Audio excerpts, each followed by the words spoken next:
Ladies and gentlemen, welcome to Hero Movie Podcast, your greatest source for superhero movie discussion in the multiverse. I'm your host, Adam Portrais, and I'm joined by Sweet Jones of Kovacs from the internet. What? And of course, Bruce Leslie.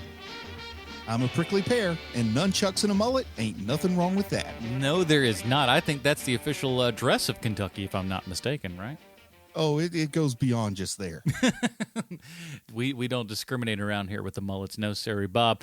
But today we're going back all the way to 2001, talking about Ghost World. Yeah, that's a comic book movie. You didn't know about that? Well, guess what? We talk about that here, and of course we'll connect it to Stallone and all that kind of good stuff. But before we do that, boys, it's been a hot second here. What do you say we open up the old H&P mailbag? Bale's here. This one comes to us from Nate, entitled Tales from the Loop? ? Hey guys, I wonder if you had considered reviewing Tales from the Loop on Amazon. It appears to have been based on a sci-fi art book with some accompanying short stories, so not exactly a comic. It has a very David Lindelof feel, time travel / alternate realities. I know it sounds like a loaded schedule coming up, but even with the new theater, but without new theater releases, I'm looking forward to see what you have announced so far. Thanks for the great content, Nate Stewart, a.k.a. King Solomon's Frog, over at patreon.com/HMP. Have you guys checked out Tales from the Loop at all? No. I am not aware of it outside of having read that This email. is literally the first I've ever heard of this. It's got a robot in it. Sold. Yeah, I sort of watched the first episode, and by sort of watched, it seemed awful slow to me, so I didn't really stick with it to the end of the first episode. But I'd revisit it for the dinglings out there if you guys ever wanted to. Nate, I gotta tell you, man, if there was ever a time to suggest something, now is the time. So if we were going to give this a fair shake, this would be the time. So good job by you. Yeah, well, we can definitely check it out and see what's what and all that kind of stuff, because we got a lot of things that are playing that are a little bit off the kind of beaten path, and we'll get back onto some beaten path in not too long as well. So fun stuff. But if you'd like to, let's close up the mailbag. I'm so sorry. Bale's here. And, of course, as always, if you'd like to send us an email, heromoviepodcast@gmail.com. Couldn't be simpler than that. And if you'd like to be like Nate, who sent us that email, and help support this show over at patreon.com/HMP, we'd really enjoy that. You get the pre-show, post-show, and, of course, the Dinger Zone. And let me tell you guys, speaking of getting on board, this is the time you want to get on board with the Dinger Zone. Because, number one, as I've said previously, as long as everyone's in, big lockdown in here, even if you're even at the dollar level, you're going to get everything that everybody else does. It's pretty awesome. So if you can give at least $1, that's fantastic. If not, it's okay. Just share the show with somebody else, and that'd be fantastic. But at any level right now, if you come in, you get the Dinger Zone as well, and we are doing something cool with the Dinger Zone. For the next couple of episodes, we're going to be reviewing Mission Impossible films. I think this first one's about almost 40 minutes long, so, a nice full review of the first Mission Impossible movie, and we're going to go through each one of those. So a little bit something new and interesting and different for those over at the Dinger Zone. So if you'd like to be one of those many, head on over to patreon.com/HMP and join today, man. We'd really appreciate that, and we appreciate all of you fine people for helping the show out. Today we're talking about Ghost World, everybody. Let's go ahead and take a listen to the trailer for Ghost World. Hey, what do you think you're doing? Shut up that damn noise! Rock and roll, baby. Freedom of speech. That guy rules.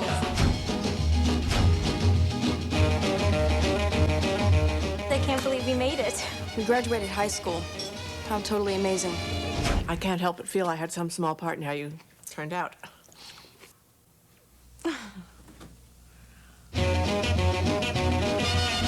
Sometimes I think I might be going crazy from sexual frustration. You just hate every single guy on the face of the earth. That's not true. I just hate all these extroverted, pseudo-bohemian losers. You guys up for some reggae tonight? Do you have any other old records besides these? Seymour does. Who does? Oh, him. He's the man with the records. What, are we in slow motion here? Come on, what are you, hypnotized? Have some more kids, why don't you? जान पहचान हो I'm allowed to place one student from your graduating class for a full one-year scholarship, and I took the liberty of submitting your name. This could be a really great thing for you. Would I have to take classes and stuff? Well, I'm just not the kind of guy who has a type. Every guy has a type. What about her? Whoa. Would you go out with her? As long as she's breathing.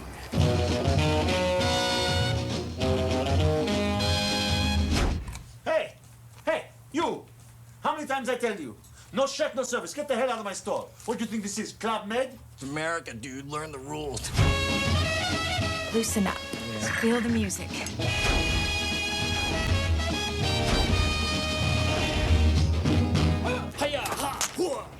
Ghost World. The underground comic book comes to life. We have to get together this summer. Yeah, that'll definitely happen. Written by Daniel Klaus and Terry Zwigoff.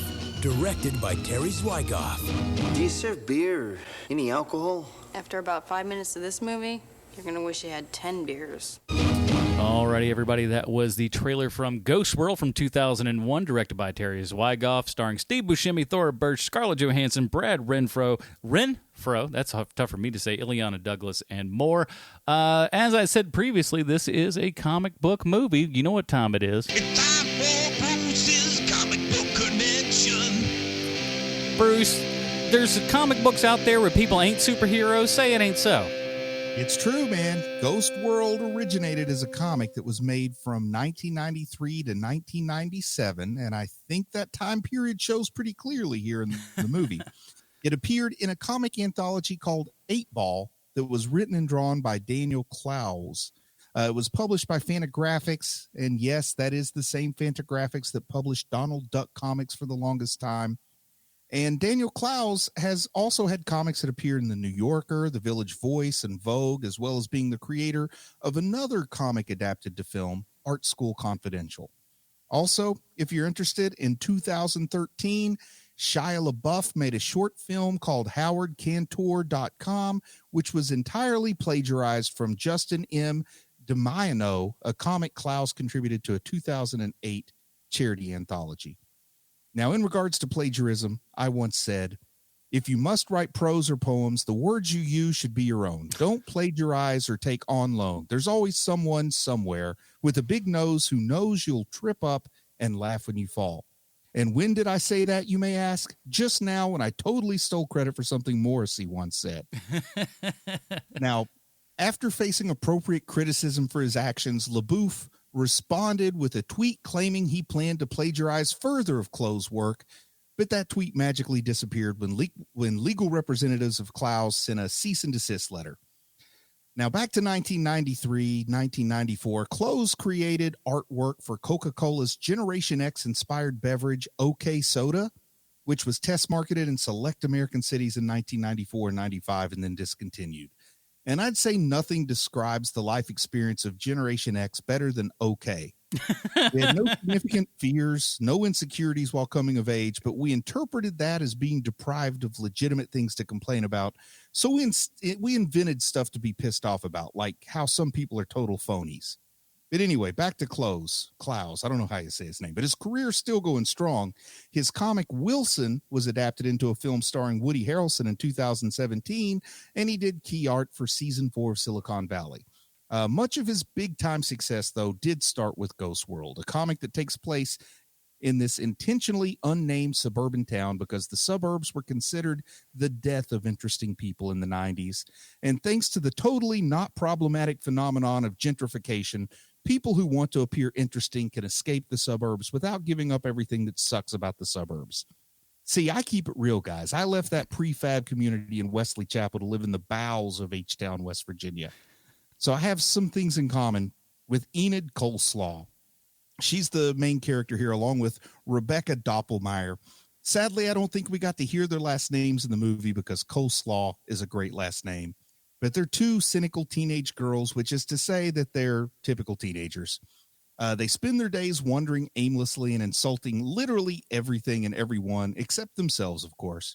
And the darkly realistic comic was much appreciated for its frank treatment of adolescence. The comic gets its name because the phrase Ghost World is seen by the character several times, painted or graffitied on garage doors, signs, billboards, etc., for some unknown reason. And that's something the movie either totally omitted or I missed entirely. Now, at least one reviewer compared the comic to Sweet Chauncey's favorite novel, Catcher in the Rye. The Village Voice stated that Close spells out the realities of teen angst as powerfully and authentically as Salinger did in Catcher in the Rye for an earlier generation. Now, I have read Catcher in the Rye, but I must confess I've never read Ghost World. When 8 Ball was being published in the 90s, I thought people only read it to look cool, which in the Bruce Leslie Rules for Life is doing both looking cool and reading comics wrong. Now, as an older chap, I could probably respect and even enjoy the comic appropriately, but I have no interest in reliving some of the bummers that are probably included in the book. Now, describing the character of Enid, Close said, "When I started out, I thought of her as this id creature. Then I realized halfway through that she was just more vocal than I was, but she has the same kind of confusion, self-doubts, and identity issues that I still have, even though she's 18 and I'm 39. Also, if there's any doubt that Enid is a surrogate for the writer, it's worth noting that Enid Coleslaw is an anagram for Daniel Clowes. Or at least that's what I've read. I'm far too lazy to actually do the rearranging of the letters and see if it's true. Now, strangely enough, Clowes has said in interviews that he chose 2 teenage girls for his protagonists, partly because he could use them to express his more cynical opinions without readers taking the characters as author surrogates. A collection of merchandise and spin-off material for Ghost World has been sold since its release, including 3 different versions of Dolls of Enid. I really like how creative stuff from this era really criticized commercialism while simultaneously commercializing. It's kind of like how Kurt Cobain would condemn greed in America while also demanding he get 75% of Nirvana's profits. Man, the 90s. Why did they have to end? They were a good time, the 90s. Hey, Sean, did you have like Salinger or the Smiths on your Bruce Leslie bingo card for the comic book connection? Because I sure as hell didn't. Unbelievable. Boy, what a wild swing. I didn't, because I always go about it like, so what is an interesting way for me to describe my way through this movie? So I didn't second guess what Mr. Leslie was going to do. It was more like how do I say something different for a change? Because I think that you guys know where I'm going to go with this, but I'm going to leave it to you where you want to start. Well, I guess I'm going to start by saying 2001 is a weird time for this movie to be released. It's like too close to the 90s to be nostalgic. You know what I mean? Like if it was later on, it could be nostalgic, but it was like a little too close. I think it was a weird timing on it. I don't know, because I'll tell you this. I graduated high school in 2000, and this movie came out in 2001. This seems very much of that time. So much of this just screamed, kind of my high school experience. I was all of these characters at many points of my life. And I remember watching this movie back then, and I remember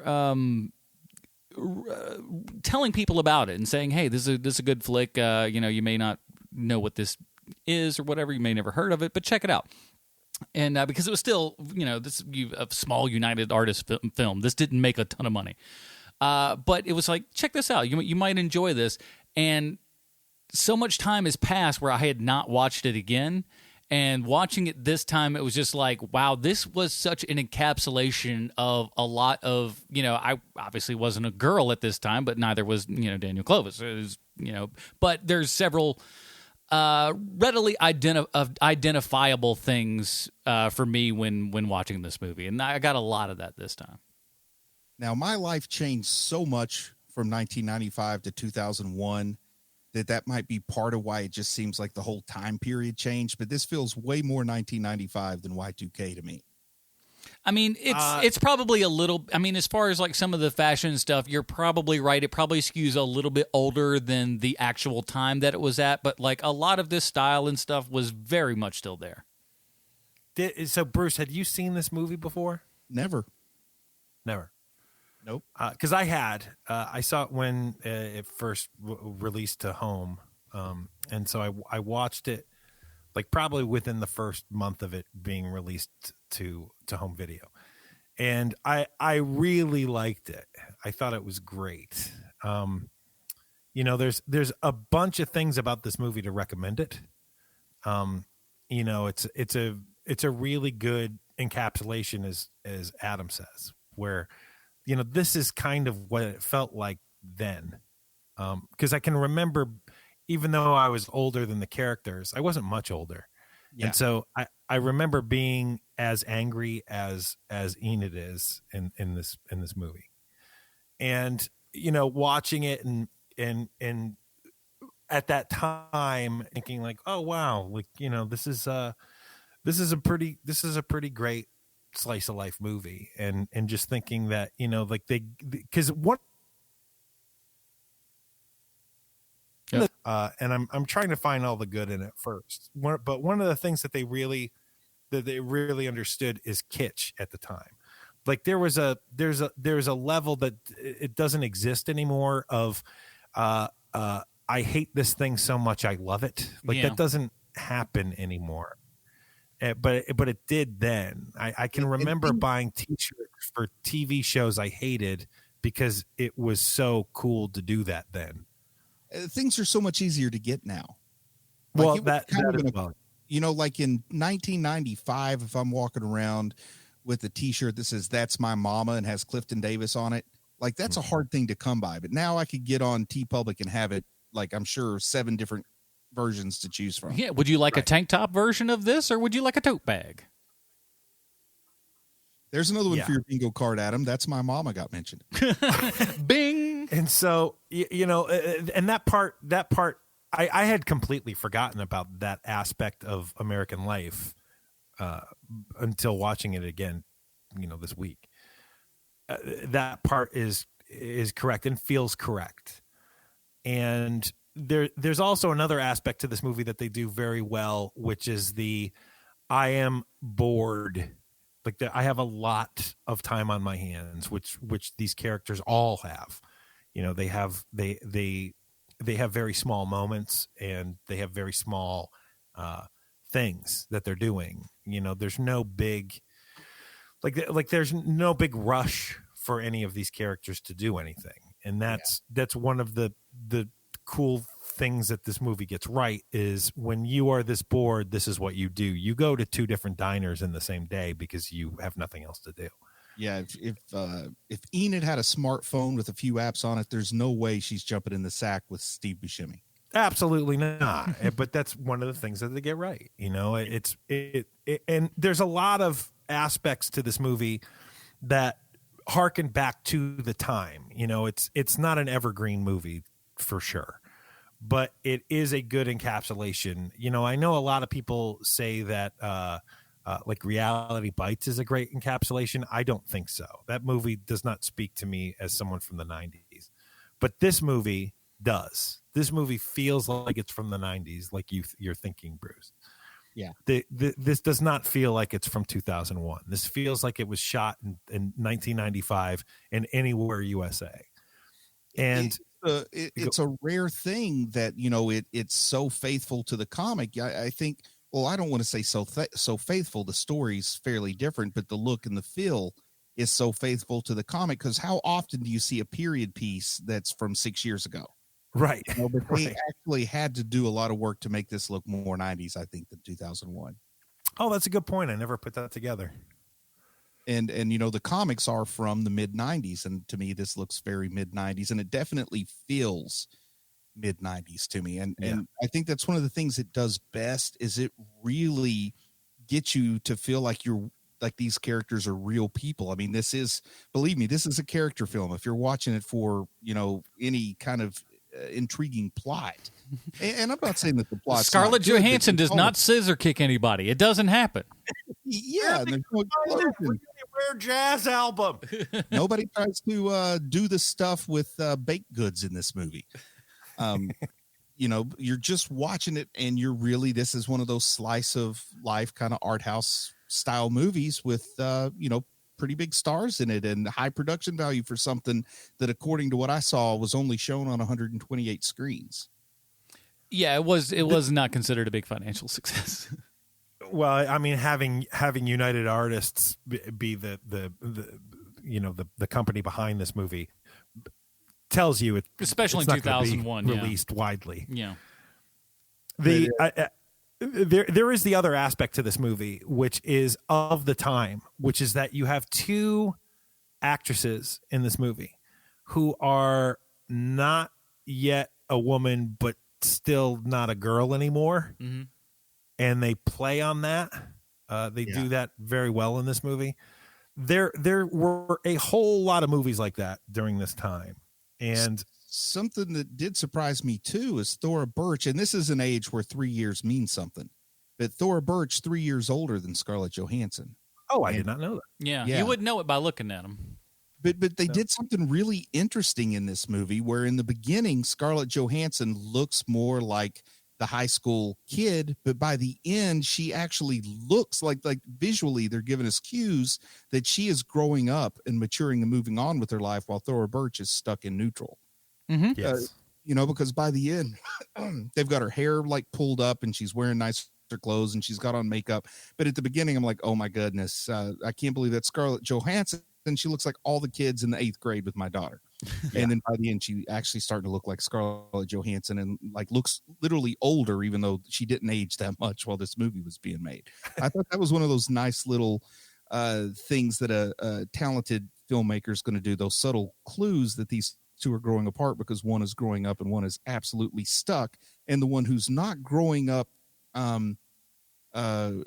emotionally and is not developing, not moving on with her life is the one who thinks she's more grown up because she's the one jumping into bed with the guy who, I don't know, he might have been 27 when this was filmed, but he looks every bit. No, no, he was not. He and Terry Zwigoff, a good friend of Robert Crumb, but if there were two people that had the same set of eyes, it's Crumb and Buscemi. Great. He was 44 during this film. Yeah, and looked every bit of it. And yes, he does. A rough 44. Well, it's Steve Buscemi. Come on now. Well, I will say you got to give Buscemi this. Him in this movie, he does kind of bring this movie to another gear.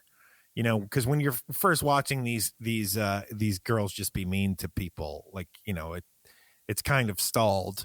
And then when Buscemi shows up, things start kicking up. And maybe that's a little bit just has to do with the character, but a lot of that has to do with that it's Buscemi, He brings a lot to it. He's so good. In my opinion, he's so good in this part as like he's a loser in a lot of ways, but then you start to get perspective. Like he actually almost has a good grasp on things.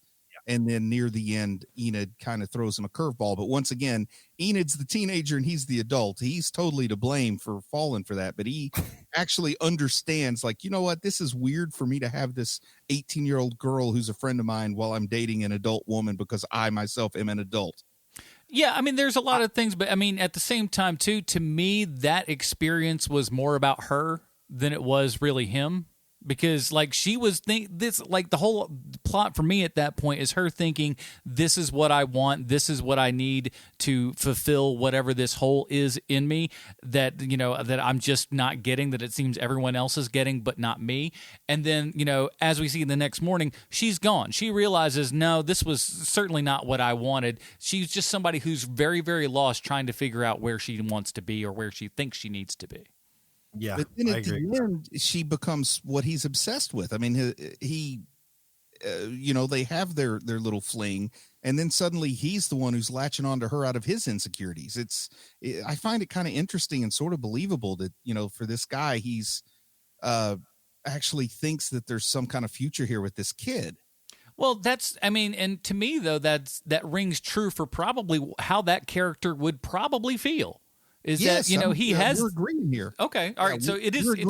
We're agreeing that it feels real, but I think we also both agree that's a bad way to be. Oh, no. Oh, well, yeah, of course. You certainly don't want to go down that path, but like it felt real of just this guy who is questioning his entire life and where he's going and what he's doing. He seems to be making progress, with a woman that's of the appropriate age.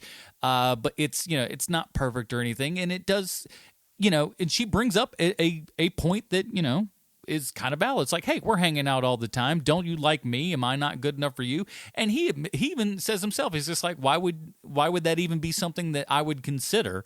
And then when, she's like, well, maybe I consider. He's like, okay, well, maybe. And that just plants the seed in his brain that he was probably denying would happen the entire time. So that's how I read it. It didn't read as malicious to me, but it did obviously get to that point where he's just like, oh, no, maybe this is what I need, just trying to convince himself more than anything. And I think what I saw in there was like the things not said, like the whole reason he hadn't made any kind of move like this is because he knew it would end up sort of the way it ended up. Oh, yeah, for sure. I think he knew how it was going to end the entire time. And who amongst us hasn't gone into some sort of relationship where we go, I know how this is going to end, but I'm just dumb enough to go down this road anyways. Now, I got a question. Are you still there, Sean? Oh, yeah, I'm here. So when Enid, and I cannot remember the name of Seymour, that's his name. When Enid and Seymour go to see the old guy playing the blues who's opening up for Blues Hammer, which is kind of hilarious. I love Blues Hammer. They look like Sugar Ray and singing about picking cotton all day in the field. Oh. But the scene where Enid actually goes and talks to the appropriately aged woman to go sit down with Seymour, and she goes over and sits down and says, I like that guy's blues. And then he goes on to, well, actually it's more ragtime, but not with the dueling piano. Something felt so right and real about that. Yeah. Yeah. Man. Yeah. Yeah, it was real. And you got two people here with him and Enid that basically make their own, they're self-sabotaging individuals, like with him, he's got his obsessive issues that he dwells upon. And with her, she just destroys everything around her. And she sort of reminds me of the person who gets angry. They're like, why can't I ever have what I want? And you say, okay, what is it that you want? And then they have like this moment of blankness on their face and they have to admit, I don't know what I want. Yeah. Yeah. All of that is true. Half of my, I've got a lot of problems with this movie. Let's hear it. I want to hear the problems. Can imagine. And we'll get to this one first, right? So one of my problems with this movie is specifically the Enid and Seymour deal where they get together. Yeah. This is more wish fulfillment than anything else. And one of the things that bothers me is that I don't think that this happened to people in real life. I don't think that people would I don't think there's enough fans of this property to make guys watch this movie and go, well, maybe if I behave like that, I can also have sex with someone inappropriately my age, however, I do think that there is a certain type of person, especially when it comes to the things that we like, the comic books and superhero movies and nerdy stuff. There is a certain type of person who would really love for this to happen. What happens to Buscemi in this movie, where through nothing that he has done, because nothing he does in this movie is super creepy. Like it's not, it all kind of just happens for him. And that is an issue for me because, having two girls that are now Enid's age, my oldest daughter hangs out with people who are much older than she is. Like they're like 30, 31, 32 years old. And she very recently has described to me that there is a certain type of person that you need to be careful of. And she knows that immediately going into situations where, the person that behaves like Seymour is the one you have to watch out for most. It's not the guy that's like macking on you and then you have to like shoot them down. It's the Seymour that you have to watch out for more so. Yeah. Don't be a Seymour. And I think there's also a big responsibility on Seymour. There's a big responsibility in my mind on Seymour in this role because she is wanting to do something just to be different.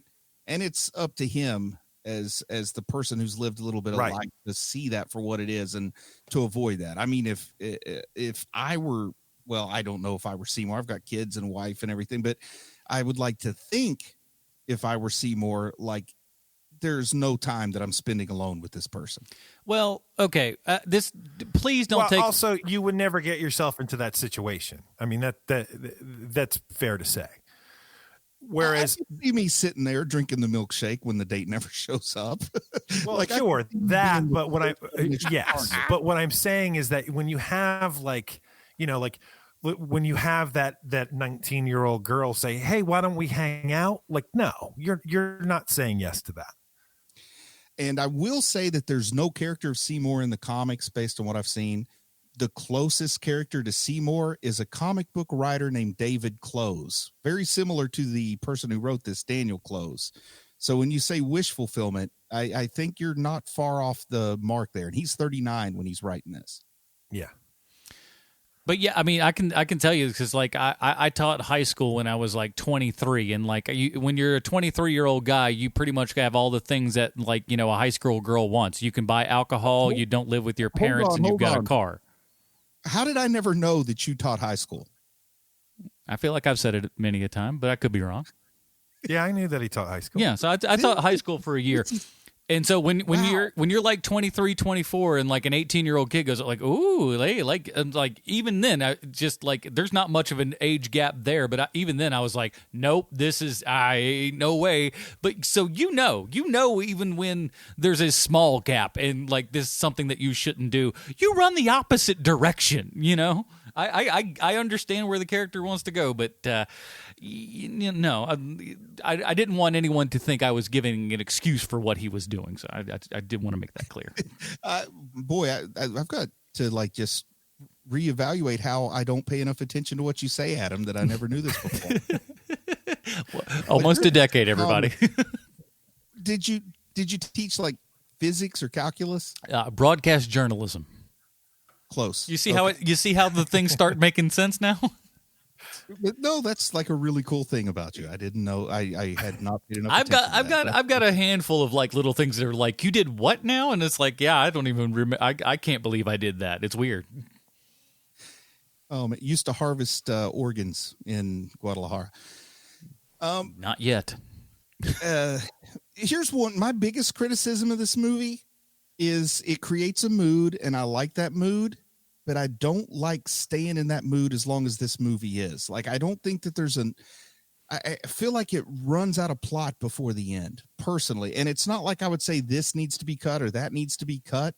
It's just like for a movie where not a lot happens, I don't need not a lot to happen as long as not a lot happens. Right. I have a real life saying when it comes to the way that Enid behaves, which is you're not going to be cute forever. Yeah. You know, and that's what this movie feels like to me. And like if you know, in 10 years from now, if you are still behaving this way, you are literally going to be by yourself. Yeah. And it's one of the things I keep thinking of watching this movie where I know some 40-year-old Enids. I mean, what you're saying is absolutely true. Yeah. Yeah, absolutely. Something I will say, I watched 2 Thora Birch movies this past week. She does, I think, a solid job as Enid. I think she's a good actress in this movie. But she's better in that Seal movie. Well, I also watched a movie from the year 2000, 1 year before this, starring Jeremy Irons and Thora Birch called Dungeons and Dragons. Oh, Lord. And she turns in one of the worst performances as the Empress that I've ever seen on screen. You don't say. Yeah, it's amazing how she could relate so much more to this character than to that Empress character controlling the golden dragons. Oh, you mean what's it like to be you know, she has a lot more to deal with than the actual character of Enid. Because in real life, you know, her parents are former porn stars. Yeah. And so she had to deal with a whole lot more than this character does. Yeah. And you never know, like, the difference between rumors and reality, but the idea is that it's her parents who pushed for her topless scene in American Beauty when she was not yet 18. Well, I can tell you because I've asked this question before, and the way it was described to me is that, it wasn't like a big talking to, but like they had something to do with it. Like, that's the way they put it to me. Yeah. Oh boy. And you could also tell, I won't say you can tell, but I get a strong feeling like Thora Birch probably never had that much interest in being an actress, because once she got old enough to escape her parents' clutches, I don't think she's really really cared that much about doing a ton of work. No. And she probably doesn't even have to. Yeah. She's got that sweet Dungeons and Dragons money rolling. That's called mailbox money, babies. Sean, I don't know why, and you tell me if I'm wrong here, but I feel like maybe one of your biggest joys in this movie could be Ileana Douglas's character. Well, I do love her, and you're right. And I just like her in just about everything. Yeah. Yes. And that moment where with the found art, where it's the best moment in the movie to me, where she's like, I don't know what to say about this, and you think that it's going to be something awful, and she goes, "You're a genius." Like that moment there, there's maybe 5 people who can pull off that line like she can.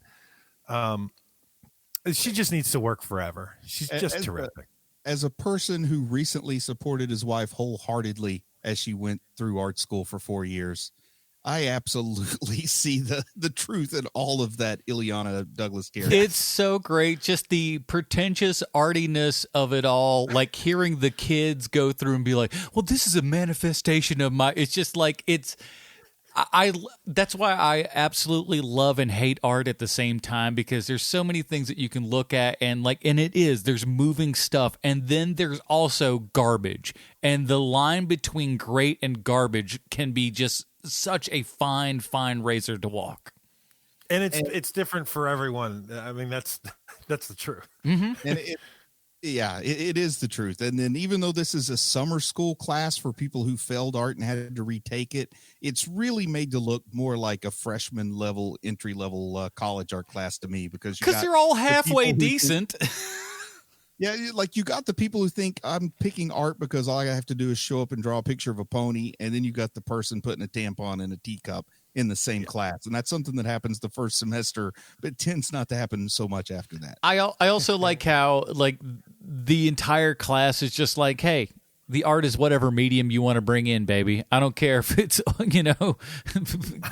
oil on a trash bag. If you want to bring that in, if that's your medium, you go right on ahead. We don't care if it's. And again, it's one of those things of like she found an old advertisement, put it in, and she's just like, you getting out that old Coca-Cola sign really changed my view of art. Small town juried exhibitions, those are the kind of people that win. They call it found object art or whatever. You've seen Exit Through the Gift Shop, right? Yeah. Oh, it's one of my favorite movies. Yeah, so that is a very real approach. Some people, like, I come up with an idea and other people actually make the art, but I take all the credit for it. That is a very real thing, even on small scales. Yeah. Insane, but really good. I love the. I thought it was a good through line for everything with that, her relationship with him, his relationship with the company that he works for and everything, which I thought was like, again, that's something I didn't remember. It was like, oh yeah, he worked for that chicken place as well. So also not good. And he gets to show her, he needs to take responsibility for letting her have it in the first place, because he kind of knew he didn't, but it also gives us a perspective, if you want to take this approach, that she got to ruin his life on multiple levels. Yeah, he does not come out better in this in any way, I don't think. He's living with his mom again at the end, but at least he's going to a therapist, so that's good for him. Before we're finished, do you guys have any thoughts about the bus situation? Refresh me, bus. Well, at the end of the movie, she gets on the bus, and the whole honor of. I mean, we the see guys the bus, waiting on the bus forever, and yes. We see the bus 2 times, and I didn't know if you guys had much thought about that. I can tell that he's trying to say something there, but I can't tell what he's trying to say. Yeah, it's definitely a feely, arty kind of thing because, like, to me, the guy waiting for the bus the entire time, it is like the whole metaphor is her. Well, just about everybody in here trying to move on and excel and get, from point A to point B in life, but not knowing how to, facilitate that change from point A to point B. And the guy sitting on the bench is obviously a representation of that. But even that guy, the guy who we think is going to be lost, eventually finds his way onto that bus and then off to presumably, better times and stuff. And I think that end was that. But that's why I can't understand what they're trying to say, is because if that guy was just sitting there the whole time and the bus never showed up, I would understand what they're trying to say. Well, here's what because the bus shows up at the end, I can't figure out what they're saying. As soon as I watch it, my first thought is the bus is death. The bus shows up because the guy finally died. Enid's life is in the crapper, so she gets on the bus. I saw that as suicide. There you go. Wow. And here's what's interesting. I wondered, like, am I way off of this, or are other people thinking this? So I looked it up. And apparently, the guy who wrote the comic and also co-wrote the screenplay here, he said he got asked that question so many times, he finally said, you know what? That's a good idea. So he started answering that's what it meant, though it wasn't what he intended for it to mean. But then he looked at it and says, you know what? That makes sense. So that's what it is. Nothing like letting people tell you what your art is, I suppose. I mean, that's kind of what real art yeah, is. I know it. I know what a coward's way out. Jeez, this guy's an art school graduate. He wrote Art School Confidential. He knows what it's all about. Yeah, I guess it's just like, that's what you think. Because, like, listen, I'm not much of a. I like draw a little bit, and there was a moment. Surprise, surprise! It was somebody who was dating, so I decided I'll try some painting and stuff. And I've only done like 1 or 2 little paintings, and it's not like they're not good, but it's abstract enough to where it's like, I don't, people don't really know what it is. So they're looking at like, I don't know, I just see some shapes. And that's, it's just all, just tell people whatever you want. And I don't know. I forgot what point I was making.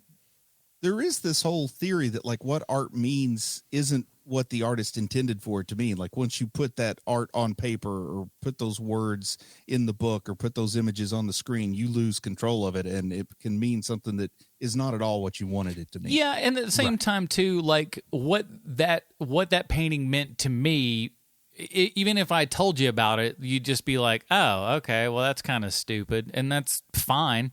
But like it was the experience that I had, and that's what was in me at the time when I painted it, and plus it's embarrassing, so I don't want to let other people know that. Yeah. I gotta talk about this because I haven't talked about it at all. I absolutely hate this character. I hate her so much. Enid. I found her when I first watched the movie. I found her like, oh, isn't she full of personality? And now as an adult watching this movie, I'm just like, shut up. Oh yeah, as an adult you look at her and you just go, you stupid child. Yes. Stop being so stupid, idiot. I always thought the point of her was that she's a mess. I mean, I've only seen it this one time. Oh yeah, I mean, Dad comes in and says, listen. The whole point is, that she is a mess, and that's why we're following her, because it would be pretty it would be a very different movie following Rebecca, Scarlett Johansson's character, because she's kind of, progressing as the more average experience is. I don't want to say normal, abnormal, anything like that, but the more common experience is probably Rebecca's. But we're seeing this person who we've all known who creates all their own problems, but is convinced that it's everybody else's fault.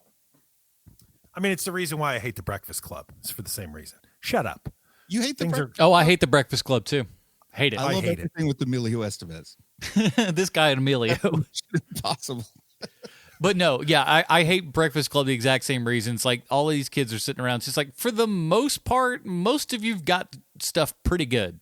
Like the kid whose dad beats him is not so hot, but the rest of them is just like, you're just a bunch of whiny babies. He's getting the crap beat out of him by his dad. That sucks. But But the others that are like, oh, Breakfast Club, people in don't no like way. me. I was like, so? The Breakfast Club has absolutely zero feeling of authenticity to it. That differentiates it from this. You I mean going that into dance watching sequence in the middle of it was not authentic? Screw that movie. Didn't you guys, when you had suspension at school, they just set you in a library and left you alone? Let for like you 12 hours? unattended, do whatever you feel like. You want to have a dance party, have at it. Talk about your dad hitting you. Who gives a crap? That movie, I just almost cursed on this show. That movie's terrible. And it's also a very diverse group of white kids there. Indeed. Sean, you got something?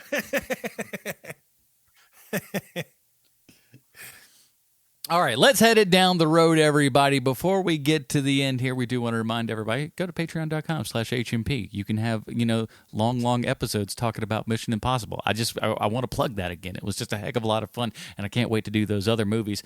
But we here at Hero Movie Podcast, we have our own Robin rating system. If you'd like to check that out, head on over to facebook.com/Hero Movie Podcast. It's right there at the top of the screen. But before we get to all that, we have to ask ourselves one of the most important, one of the most impossible questions anyone can ask. Ghost World, how in the world does this movie relate 1-to-1 with Sylvester Stallone? Adam, thank you. I have a prepared statement. Oh. Stallone worked with Steve Buscemi in Spy Kids 3D, a movie that's exactly like Ghost World. Both movies are about coming of age. Both boast underage actresses who would later become insanely hot.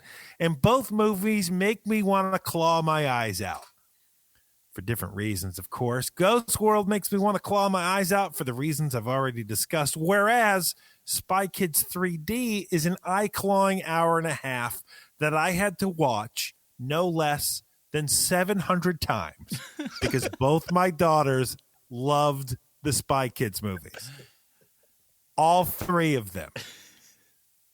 The movies were totally in my girls' wheelhouse, and the best day of my life was when Robert Rodriguez rebooted the Spy Kids franchise, and my children had aged out of it. One of the greatest days of my life. Spy Kids 3D is a different type of Stallone in that movie. He seems to get that him being in the movie itself is a joke, and he's basically playing the same guy he is in Judge Dredd, but with a sense of humor. So it's a new Stallone. I'm not sure why Buscemi agreed to be in Spy Kids 3D. I know that Buscemi has a kid, but I don't know how old his kid is because Steve Buscemi is 79 years old. I can remember the first time I heard that he was a firefighter before he was an actor, but he was also a bartender, an open mic comic. He drove an ice cream truck. Basically, what I'm saying is the guy lived a very full life before he ever became an actor. And there you have it, Dinguses. Your Stallone connection this week is Steven Vincent Buscemi. I'm Sean Kovacs. You're welcome. Very, very nice. Like I said, over at Facebook.com, Hero Movie Podcast, we've got the Robin rating system. Bruce, where does Ghost World fall on the Robin rating system for you?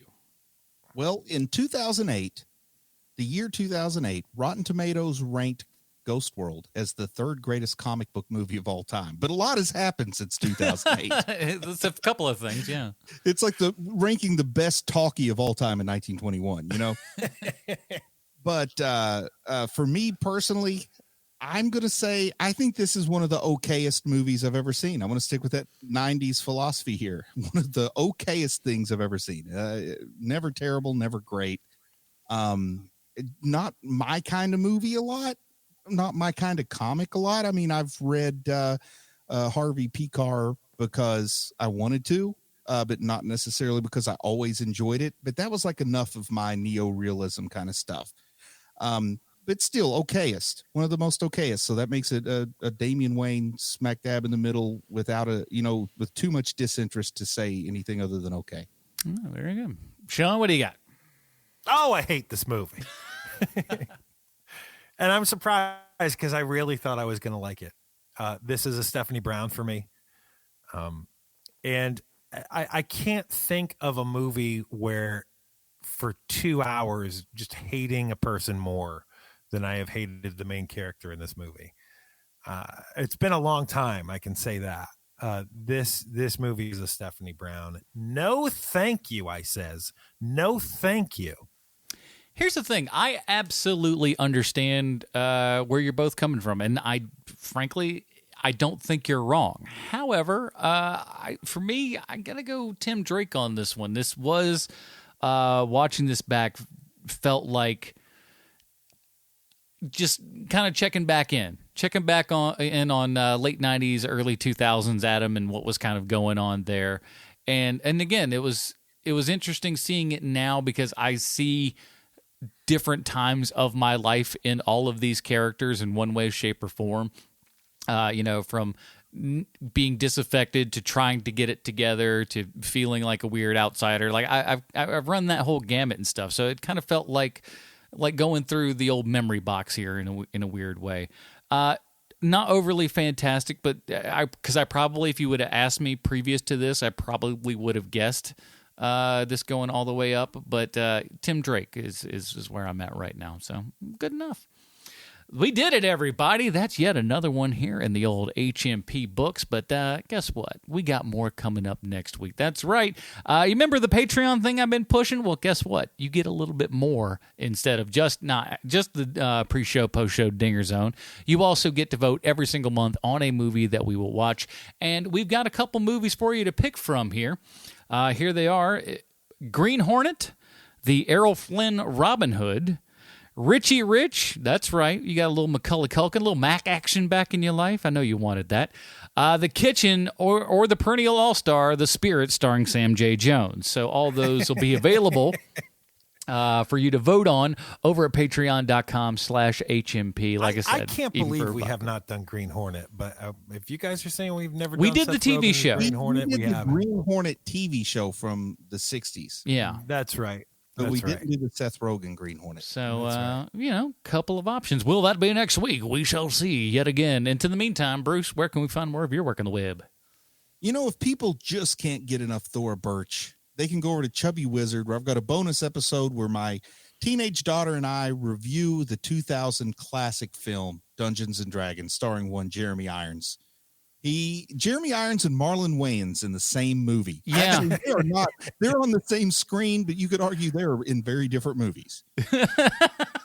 So go over to Chubby Wizard, Dungeons and Dragons movie with Sophia is the title of the podcast. Listen to it because it's a good solid 40 minutes of me and my daughter, who both enjoy Dungeons and Dragons, neither of us enjoying that movie as much as maybe we could have. I remember they were like, hey, man, they're doing this Dungeons and Dragons. You're going to have Jeremy Irons. And it's like, oh, man, this is going to be awesome. Maybe they're finally going to do something. You're like, Marlon Wayans is also in it. You're like, oh, boy.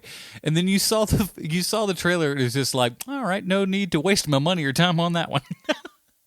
Even the trailer was awful. Sean, where else can they go?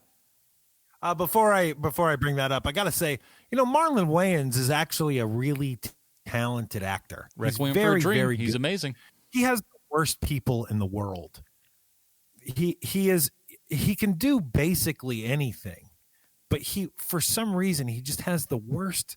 He has the worst representation. Anyway, you can also find us at Clone Wars 30 Questions, which we just recorded a new episode of the new episode, which is amazing. Not our podcast. That's okay. There's so much jetpack talk, though. I think we get pretty darn close. I really, really enjoy doing that show. Hopefully you will enjoy listening to it.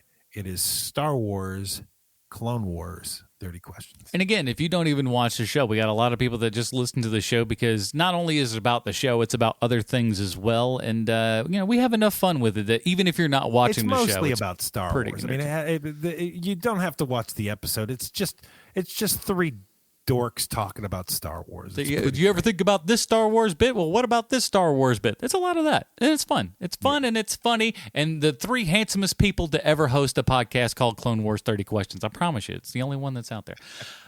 So check all that good stuff out. And, of course, the Film Find. Still pumping out some episodes over there. So check out the Film Find as well, everybody.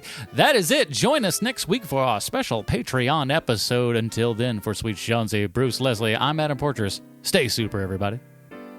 Goodbye, Marty. Goodbye, Evie.